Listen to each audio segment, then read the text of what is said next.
I can go on telling you stories, or I can take some questions and then tell you stories. Have any questions? No? Yes. I just want to hear a favorite story about your mother. A favorite story about my mother. Okay, so for those of you who do not know that my mother was the world's worst cook, and is the reason why I became a cook myself, because I pushed her out of the kitchen as quickly as I possibly could. And that picture on the cover of Tender at the Bone is me cooking at 7.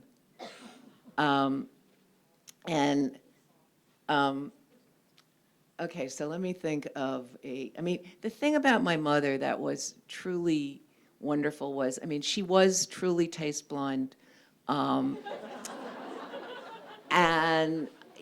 so the story I tell in the beginning of Tender at the Bone, have you all read Tender at the Bone? Because that's the best story about my mother ever, is the one about her waking my father up early in the morning and asking him to taste something and then going, I thought it was rotten. And, the truth about it was, she wasn't being mean. She didn't know. She literally couldn't taste whether something was good or bad. But she was also intellectually curious about food. So she really would get up and, in her more manic phases, wander around the streets of Greenwich Village at like 4 and 5 o'clock in the morning, go down to the Fulton Fish Market and come home with, I will never forget her going down to the Fulton Fish Market and coming home with sea urchins. In the 50s, people, middle-class people in New York City were not eating sea urchins. And, I said, what are we supposed to do with these, Mom? And she said, I don't know, you'll figure it out, which was kind of always her way. And, I think probably the other great story about her is, this is a weird story, but you up for a weird story? So my parents took me to the Yucatan the year I was 8.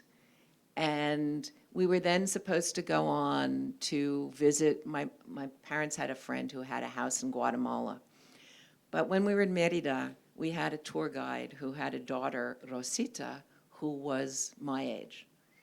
And my mother conceived the notion that it would be a great idea for them to leave me with Rosita's family in Mérida while they went on to Guatemala. And so, you can imagine, this is the mid-50s, and we go out and buy me a hammock, which I still own, to hang up next to Rosita's, and we buy it was a bright magenta metal plate and a metal cup of the same color and my own knife and fork. And they went off, leaving me with Rosita's family, which was my introduction to Mexican food. And, when people said later to my mother, weren't you worried that she would get sick? She's eating poor people food. And my mother said, oh, Ruthie wouldn't get sick. But, adventures like that do open you up. People say to me, is there anything you won't eat? And I said, well, my mother trained me to eat everything. Yes.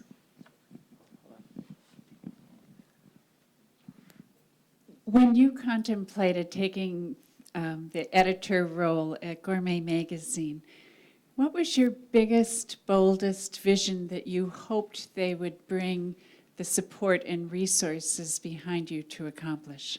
Okay, that's actually a great. I'm writing the gourmet memoir now, and I'm kind of opening with this scene where I I got a call from James Truman saying, you know, I want to talk to you about Gourmet. And to be honest, it didn't occur to me that they wanted me to be the editor.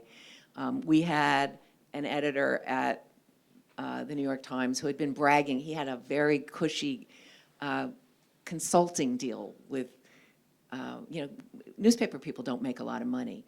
And he had a 3-figure consulting deal that got him to go to the Condé Nast offices once a month and sort of give them advice. And I thought, well, maybe that's what they want. They're going to pay me a lot of money to come in once a month and give them advice.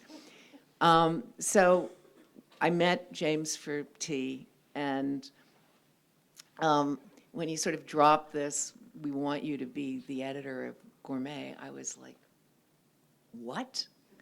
Are you crazy? And then I said, you know, I have the greatest job in the world. I don't want to, I don't want to go be the editor of Gourmet, but let me tell you what I think you should do with the magazine. And let me roll this back a little and say that at the LA Times, when I became the food editor of the Los Angeles Times, it was the biggest food section in the country. It was 60 pages every week in 2 sections. It was mostly advertising. It was all the supermarkets were still advertising. There was a lot of competition, and it was a cash cow for the newspaper. And it was, I thought, embarrassing. It didn't reflect the community at all. And I kept complaining to I had nothing to do with it. I was in the entertainment section, but I kept complaining and saying, food's important, and you should have a section that reflects it. And one day, the editor came to me and said, okay, you're the new editor of the food section. And I said, whoa, I'm not prepared to do that. And he said, okay, here's the deal. I'm going to fold restaurants into food. So you're either going to be the editor of the food section or you're going to work for the person who does it. And I did it with the woman who was then my assistant, Lori Ochoa, and we had a very big vision about what a food section could be and how it could really reflect the community. And we immediately started, the first thing I did was get a real reporter to go out and live with a family on food stamps for a month and talk about what it was like to try and feed a family on food stamps. I got a reporter to be an agricultural reporter. We had people walk every block of every ethnic section of the city and talk about how you used the food in those stores. And it was a really exhilarating experience to see what happened when you really covered food in a way that was meaningful for the community. And my editor had been very, very resistant to it, and gradually really came on board as, I mean, people loved that section, and it was really fun to do, and I was really proud of it.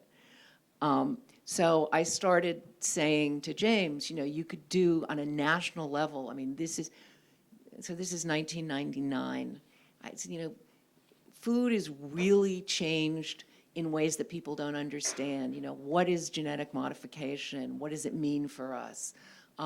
We should be talking about how our animals are raised. We should be talking about what's going on in farms. And I sort of laid out this political agenda where I said, you know, I believe that food it's sociology, it's politics, it's agriculture, and there is no Epicurean magazine that deals with any of these issues. And the motto of Gourmet was the magazine of good living. And I said to him, you know, don't you think good living should be more about just stuffing your face with a lot of fancy food? I mean, don't you think it really means, it has a much broader meaning, and you really should hire someone who will do that for the magazine.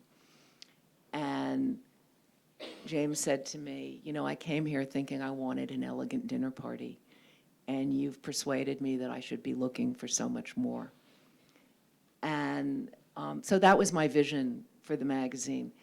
And I have to say that, they persuaded me by saying, we'll do it's yours. Whatever you want to do, you can do. And I had a meeting with Cy Newhouse, and he said, I just want this to be the best Epicurean magazine in the country. And I really liked what you turned out. He knew what I had done at the LA Times, and he said, that's why I want you. I really want this to have some substance. I thought it was going to be hard to persuade the staff. And the staff it had been a magazine edited very much from the top down. I mean, nobody had ever had any say. The three top editors did all the assigning, and, for the first thing, they'd never had a meeting. So when I went in there, I said, we're going to have a meeting, and this isn't my magazine, this is our magazine. What do you want to do? Well, it turns out they all wanted to do exactly what I wanted to do. I mean, it was absolutely not me saying, let's do this. It was everybody on the staff saying, the first meeting, we decided to do our first produce issue, which would be based on the farm. No magazine had ever done that. And it was very much, it was like a group of passionate food people who really thought that the time had come and that Americans were ready to find out what was going on with our food system. And then, I'm sorry, this is a very long answer, but I was fortunate enough a few years in to get a brilliantly talented art director who really pushed me on visuals in ways that, he's creative and innovative and passionate about food, and it was like, so we started doing things nobody had ever done, like let's shoot a food piece in real time. Let's get a great chef to do a party and we'll get what we get. It's insane to do that. And, we lost light with that piece. But we just kept trying, how can we do this in a better, more interesting, and we recently had a discussion about what we would be doing today if we were doing it. And, there's so much to do, and nobody's doing it, and it drives me crazy.